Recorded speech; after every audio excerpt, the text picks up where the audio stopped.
This is Mike Spivey of the Spivey Consulting Group. It is Thursday, February 24th.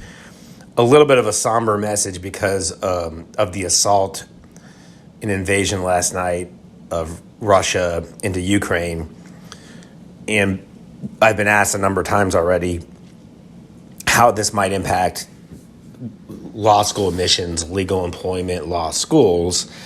So while I'm going to address that, I also wanted to address a few other things. The first obviously being this is going to be a law school focused message, but obviously war is horrific. So my thoughts are obviously with not just the people in Ukraine, but the people in Russia who I'm going to guess didn't necessarily wake up yesterday thinking, oh, I can't wait to attack a sovereign nation.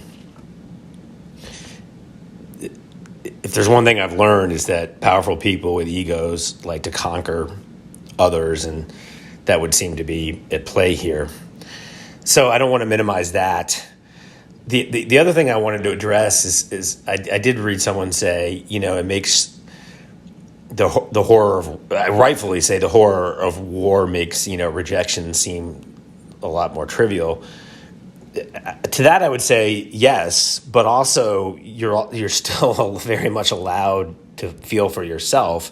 So if you have a rejection, a denial, an admissions this cycle, please don't diminish how you feel because of what's going on in another part of the world.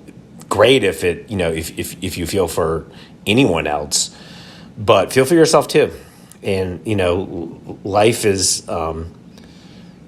It's about empathy, but it's also about empathy for yourself.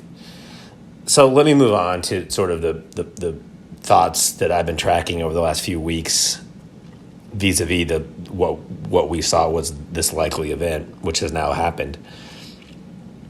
There's two big levers that I think we want to focus on. The first lever is how long does the assault invasion part of this attack last, not the insurgency.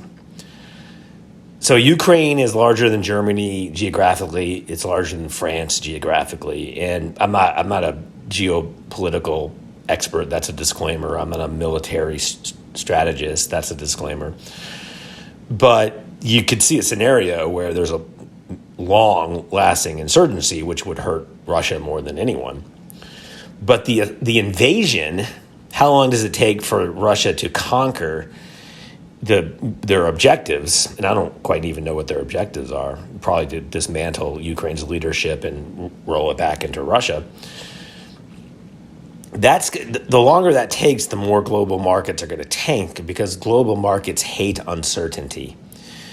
And my concern is much more right now for unemployed law school students than it is for what I just coined it -1Ls, people applying next cycle. Because right now, money's going to stop moving and transactions aren't going to occur.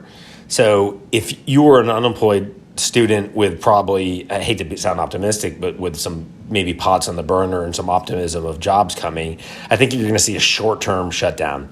I don't think the major invasion is going to last very long. Again, I'm not a military strategist, but you have something like the second most powerful military in the world going up against like the 22nd most powerful. And I do remember when the United States went into Iraq, it was the discrepancy was a lot closer. It was like the first most powerful versus the seventh or eighth.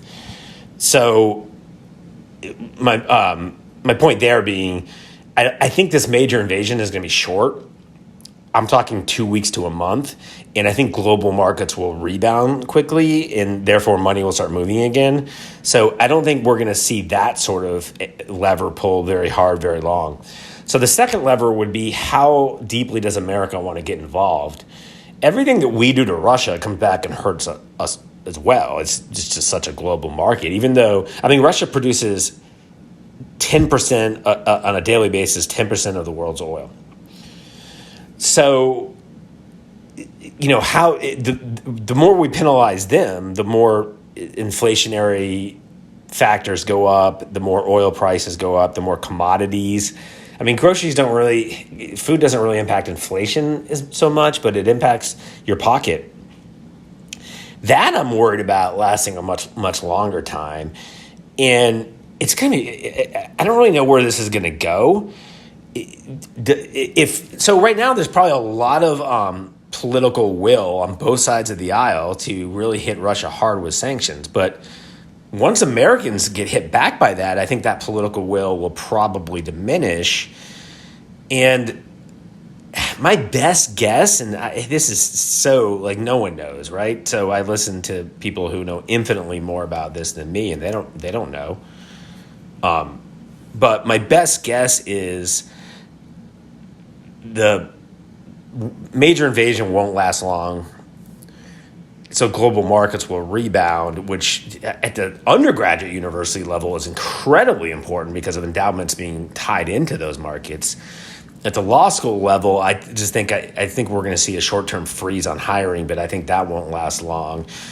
To be determined on sanctions and how this will impact the economy. Generally, I think the last recession that didn't trigger an increase in applications was the Great Depression. So generally, recessive economies trigger more applications, but I'm not an expert enough to really know how long we're going to sanction Russia because, again, politics really come into play here, and no politician is going to do this forever if it's hurting the American people to the point of wanting a different direction.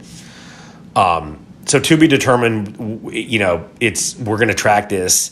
As far as this admissions cycle, unless it spills over to a NATO country, which would be obviously horrific because then America would get involved militarily, I don't see this invasion by Russia into Ukraine as impacting this current admissions cycle.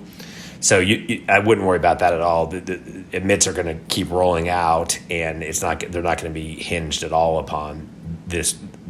Although maybe you could even see a little bit more of a drive towards smaller classes if law, and I don't think law schools are calculating this, if a law school dean of admissions is saying, well, 3 years from now, employment might be more difficult, so maybe our class should be smaller. I honestly can't see many people thinking that far out because none of us know that far out. So I don't think if you're applying this cycle, I don't think you'll be impacted by this, although obviously you're going to see it a lot on TV. So take care of yourself emotionally because, again, war is just horrible. And, my thoughts are with everyone involved in this, including, obviously people in Ukraine and Russia. This was Mike Spivey.